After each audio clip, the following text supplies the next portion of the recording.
ક્યાંથી આવો છો મહેમાન? દેવથી. શું વાત છે, શું નામ છે તમારું? વિમલ. વિમલભાઈ. આપનું બેન? વર્ષાબેન. આપનું? વાલીબેન. આપનું?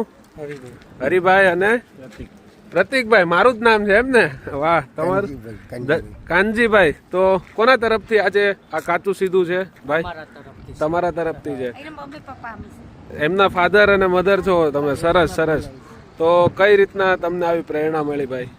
અમને સારું લાગે કે પોપટભાઈ બધા માણસની બધામાંથી ગોતીને અહીંયા લાવે ને બધી સુવિધાની સારી છે. Thank you, thank you. શું કહેશો માડી તમે?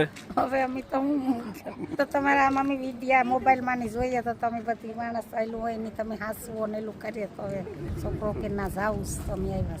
વાહ ભાઈ વાહ. અંકલ તમે શું કહેશો? અમને બધું સારું લાગે. વાહ ભાઈ વાહ. તો મહેમાન જે છે એ બધા પ્રભુજીઓ માટે કાચું સીધું આખી ગાડી ભરીને લાવ્યા છે.